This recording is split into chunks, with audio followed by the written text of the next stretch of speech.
स्वागत है इंग्लिश में। एलडीसी के क्वेश्चंस बना रहे हैं हम। एलडीसी एसएससी का एग्जामिनेशन है and it means that lower divisional clerk. Okay, lower divisional clerk.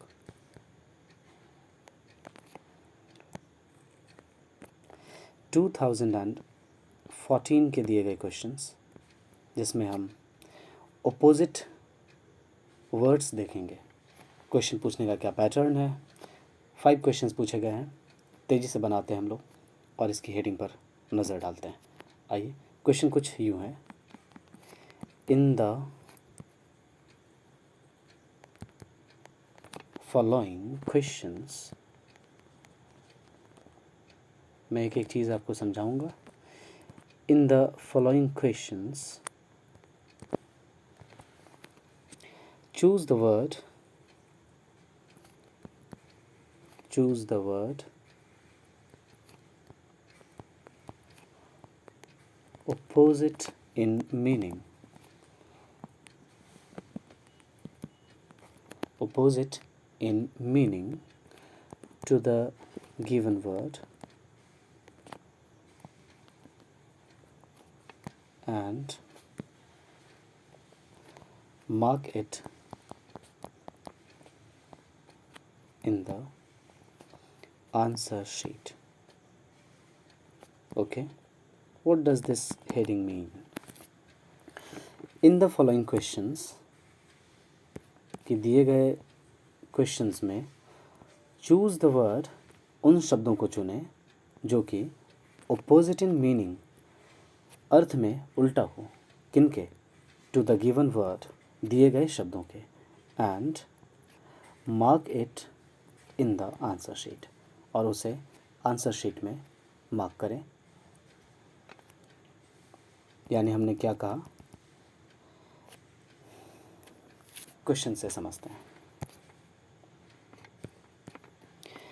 Question number first, the word is immortal. Immortal, और आपके लिए ऑप्शंस लगाए गए हैं। Eternal, eternal, permanent, number C is deathly, and the number D is temporary. Pronunciation भी आप सीखते चलें। तो इमॉर्टल के ओपोजिट कौन सा वर्ड है? ओके, इमॉर्टल की मीनिंग क्या होती है? अमर। इमॉर्टल की मीनिंग है अमर, जिसका कभी नाश ना हो, जो सदैव रहे, शाश्वत जिसे कहते हैं।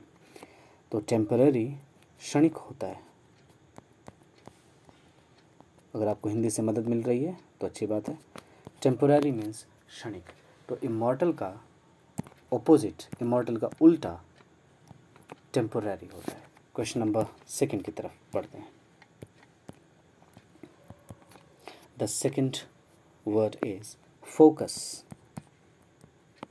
Okay, and options are given as disappear, disappear. Number B is disperse. Number C is link. Okay, and the last option is layer. Focus मतलब सचेत होना, या फोकस मतलब कंसंट्रेशन। तो आप अगर किसी चीज़ पर कंसंट्रेशन डालेंगे तो उसका उल्टा बिखरना होना चाहिए।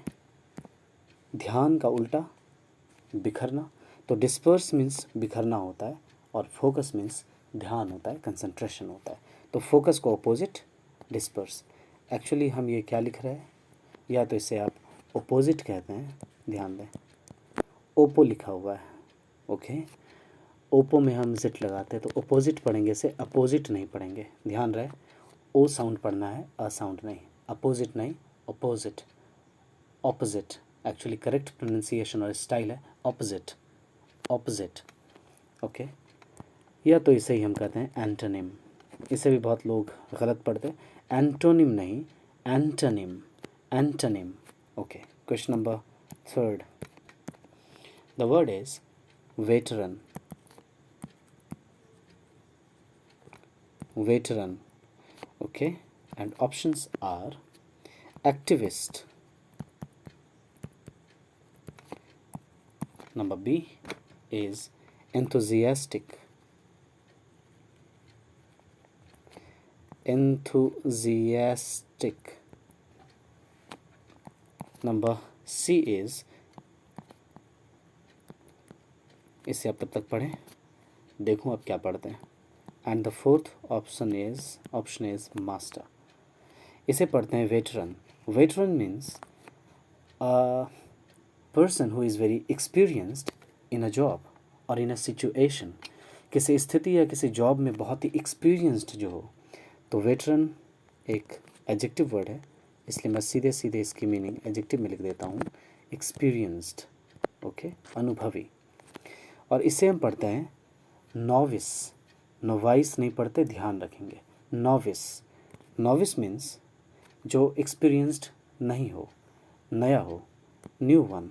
तो चलिए मैं इसे न्यू लिखता हूँ, या जो एक्सपीरियंस्ड नहीं हो, नॉट एक्सपीरियंस्ड, तो एक्सपीरियंस्ड का उल्टा है ना नॉट एक्सपीरियंस्ड, तो वेटरन का ऑपोजिट नोविस करेक्ट है। Question number 4, and the fourth word is very outstanding word, the word is superfluous, superfluous, okay, and options are essential, essential। मैं बहुत ही लॉजिकली बताऊंगा, मैं जानता हूँ सिर्फ आपको आंसर बता रहा हूँ, लेकिन सीधे सीधे वर्ड से कनेक्ट करके। अनवांटेड, हर वर्ड को अगर डिटेल में बात करें तो वीडियो बहुत लंबा चला जाएगा और फिर आप सीखते नहीं हैं। नेसेसरी, सुपरफ्लुअस की मीनिंग होती है अननेसेसरी, अननेसेसरी। अब आप खुद ही समझ जाएं कि नेसेसरी वर्ड का एंटोनिम क्या होना चाहिए, नेसेसरी वर्ड का ऑपोजिट क्या होना चाहिए, ऑब्वियस है अननेसेसरी, इसलिए सुपरफ्लुअस का ऑपोजिट है necessary. Superfluous means not necessary, तो जो चीज़ नहीं ज़रूरत में है उसके ऑपोजिट हम क्या कहेंगे, necessary, okay.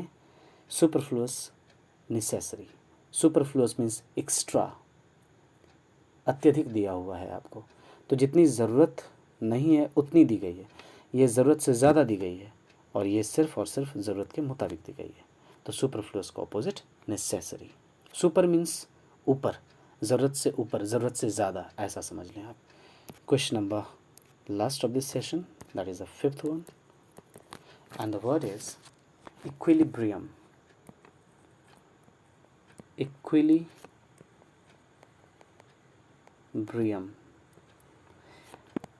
and options are workout, no match. Word number B, option number B, that is disturb, imbalance, and the fourth is unevenness। सबकी मीनिंग समझते हैं। इक्विलिब्रियम वर्ड नाउन है, पहली बात कि ये नाउन है, और इसकी मीनिंग होती है बैलेंस, ओके। तो आप खुद ही सोचें कि बैलेंस का ऑपोजिट क्या होना चाहिए, एंटोनिम क्या होना चाहिए। इम्बैलेंस, तो इक्विलिब्रियम का ऑपोजिट इम्बैलेंस। इक्विलिब्रियम मीन्स समभाव, जैसे कि इकोनॉमी में, ओके, अर्थव्यवस्था में इक्विलिब्रियम की स्थिति यानी बैलेंस की स्थिति तब बनी होती है जब खर्च और आमदनी बराबर हो, ओके।